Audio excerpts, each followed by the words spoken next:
আসসালামু আলাইকুম ওয়া রাহমাতুল্লাহি ওয়া বারাকাতুহু। সম্মানিত দর্শক ও শ্রোতা মণ্ডলী, আপনারা কেমন আছেন? আশা করি আল্লাহর রহমতে সবাই ভালো আছেন। আলহামদুলিল্লাহ, আল্লাহর মেহেরবানিতে এবং আপনাদের দোয়ায় আমিও ভালো আছি। আজকে আমরা শিখব অনেক গুরুত্বপূর্ণ একটি দোয়া। এই দোয়াটি হলো গাড়িতে ওঠার পর সুন্নতে যে দোয়া আছে, এই দোয়াটি আজকে আমরা শিখব ইনশাআল্লাহ। চলুন দোয়াটি শিখে নেই।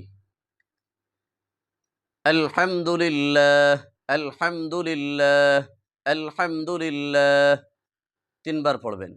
তারপর আল্লাহু আকবার, আল্লাহু আকবার, আল্লাহু আকবার, তিনবার পড়বেন। তারপর সুবহানাল্লাহ, সুবহানাল্লাহ, সুবহানাল্লাহ, তিনবার পড়বেন। তারপর লা ইলাহা ইল্লা আনতা সুবহানাকা ইন্নী যালামতু নাফসি ফাগফিরলি ইন্নাহু লা ইয়াগফিরুয যুনুবা ইল্লা আনতা। আবার আমি একসাথে মিলিয়ে বলে দিচ্ছি, বারবার শুনে মুখস্থ করে নেবেন।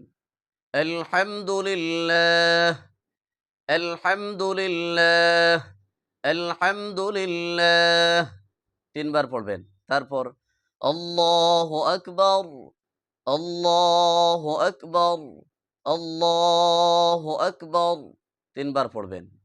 তারপর সুবহানাল্লাহ, সুবহানাল্লাহ, সুবহানাল্লাহ, তিনবার পড়বেন।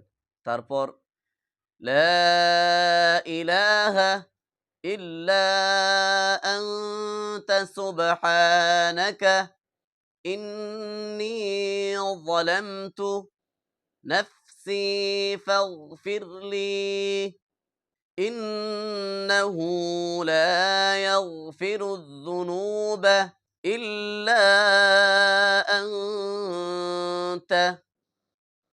এই ভিডিও দেখে এই দোয়াটি শিখে আমল করার চেষ্টা করবেন এবং শেয়ার করে অন্যকে শেখার সুযোগ করে দিবেন। আজকের মতো এখানেই বিদায় নিচ্ছি। পরবর্তী ভিডিওতে দেখা হবে ইনশাআল্লাহ।